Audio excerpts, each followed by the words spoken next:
सभी साधकों को प्रेम भरी जय जय श्री राम। सर्वश्रेष्ठ वस्तु क्या है जिससे सभी दुख और सभी बंधनों से छुटकारा मिल जाए। हंस गीता में ये वर्णित है जो आज हम आपको बताएंगे। एक बार परमात्मा ने, जो अजन्मा परमात्मा है, उसने हंस का रूप धारण किया और वह विचरण करने लगे। विचरण करते करते वह देवताओं के पास पहुँचे। देवताओं ने उन्हें देख करके प्रणाम किया, उनके चरणों में नतमस्तक हुए और कहने लगे कि हमने सुना है आप पंडित और धीर वक्ता हैं, आपकी उत्तम वाणी का सर्वत्र प्रचार है। हे पक्षी प्रवर, आपके मत में सर्वश्रेष्ठ वस्तु क्या है? आपका मन किस में रमता है? पक्षीराज खगश्रेष्ठ, समस्त कार्यों में से जिस एक कार्य को आप सबसे उत्तम समझते हो तथा जिसके करने से जीवों को सब प्रकार के बंधनों से शीघ्र छुटकारा मिल सके, उसी का हमें उपदेश कीजिए। हंस ने कहा, अमृत भोगी देवताओं, मैं तुम्हें सुनाता हूँ कि तप, इंद्रिय संयम, सत्य भाषण और मनोनिग्रह आदि कार्य ही सबसे उत्तम है। हृदय की सारी गांठें खोलकर प्रिय और अप्रिय को अपने वश में करें, अर्थात उनके लिए हर्ष व शोक ना करें। किसी के मर्म में आघात ना पहुँचाए, यानी कि किसी के दिल को चोट ना पहुँचाए। दूसरों से कठोर वचन ना बोले। किसी नीच मनुष्य से आत्मशास्त्र का उपदेश न ग्रहण करें तथा जिसे सुनकर मनुष्य को उद्वेग हो, ऐसी नरक में डालने वाली अमंगलमयी बात भी मुंह से न निकालें। वचन रूपी बाण जब मुंह से निकल पड़ते हैं तब उनके द्वारा बींधा गया मनुष्य रात दिन शोक में डूबा रहता है, क्योंकि वे दूसरों के मर्म पर आघात पहुंचाते हैं। इसलिए विद्वान पुरुष को किसी दूसरे मनुष्य पर वाग वाण का प्रयोग नहीं करना चाहिए। दूसरा, कोई भी यदि इस विद्वान पुरुष को कटु वचन रूपी बाणों से बहुत अधिक चोट पहुंचाए तो भी उसे शांति रहना चाहिए। जो दूसरों के क्रोध पर भी स्वयं बदले में प्रसन्न ही रहता है, वह उसके पुण्य को ग्रहण कर लेता है।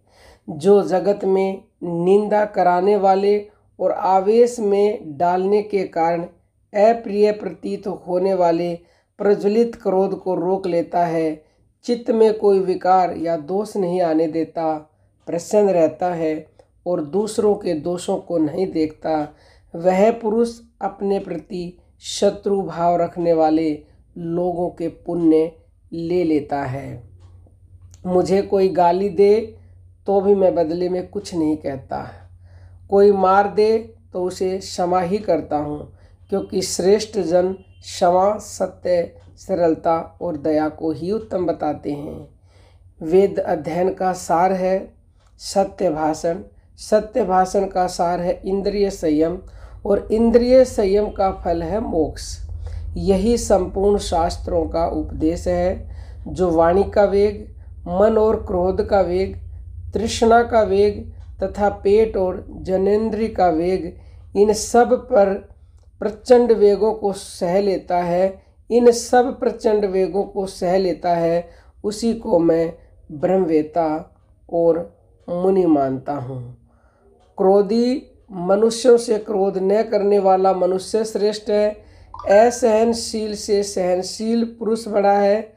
मनुष्यत्र प्राणियों से मनुष्य ही बढ़कर है तथा ज्ञानियों से ज्ञानवान ही श्रेष्ठ है।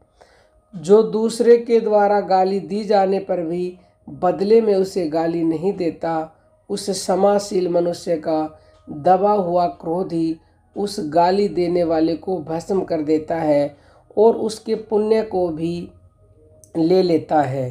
जो दूसरों के द्वारा अपने लिए कड़वी बात कही जाने पर भी उसके प्रति कठोर या प्रिय कुछ भी नहीं कहता तथा किसी के द्वारा चोट खाकर भी धैर्य के कारण बदले में न तो मारने वाले को मारता है और न उसकी बुराई ही चाहता है, उस महात्मा से मिलने के लिए तो देवता भी सदा लालायित रहते हैं। पाप करने वाला अपराधी अवस्था में अपने से बड़ा हो या बराबर, उसके द्वारा अपमानित होकर, मार खाकर और गाली सुनकर भी उसे क्षमा ही कर देना चाहिए। ऐसा करने वाला पुरुष परम सिद्धि को प्राप्त होगा। यद्यपि मैं सभी प्रकार से परिपूर्ण हूँ, मुझे कुछ जानना या पाना शेष नहीं है, तो भी मैं श्रेष्ठ पुरुषों की उपासना यानी कि सत्संग करता रहता हूँ। मुझ पर न तृष्णा का वश चलता है न रोष का। मैं कुछ पाने के लोभ से धर्म का उल्लंघन नहीं करता और न विषय की प्राप्ति के लिए ही कहीं आता जाता हूँ। कोई मुझे शाप दे दे तो भी मैं बदले में उसे शाप नहीं देता। इंद्रिय संयम को ही मोक्ष का द्वार मानता हूँ। इस समय तुम लोगों को एक बहुत गुप्त बात बता रहा हूँ, सुनो। मनुष्य योनि से बढ़कर कोई उत्तम योनि नहीं है। जिस प्रकार चंद्रमा बादलों के ओट से निकलने पर अपनी प्रभा से प्रकाशित हो उठता है, उसी प्रकार पापों से मुक्त हुआ निर्मल अंतःकरण वाला धीर पुरुष धैर्यपूर्वक काल की प्रतीक्षा करता हुआ सिद्धि को प्राप्त हो जाता है। जो अपने मन को वश में रखने वाला विद्वान पुरुष ऊंचे उठाने वाले खंभे की भांति उच्च कुल में उत्पन्न हुआ सबके लिए आदर के योग्य हो जाता है, तथा जिसके प्रति सब लोग प्रसन्नतापूर्वक मधुर वचन बोलते हैं, वह मनुष्य देव भाग को प्राप्त हो जाता है। किसी से ईर्ष्या रखने वाले मनुष्य जिस तरह उसके दोषों का वर्णन करना चाहते हैं, उस प्रकार उसके कल्याण में गुण का बखान नहीं करना चाहते। तो आज इसको यहीं समाप्त करते हैं। यदि आप आगे जानना चाहते हो तो इसका पार्ट 2 डालेंगे, तो आप हमें ज़्यादा से ज़्यादा कमेंट करिएगा। और ये बहुत बहुत बहुत ही अच्छी बातें हैं जो आप अपने जीवन में उतार लोगे तो आपका कल्याण निश्चित रूप से होगा। अब हम अपनी वाणी को विराम देते हैं। सभी साधकों को प्रेम भरी जय जय श्री राम।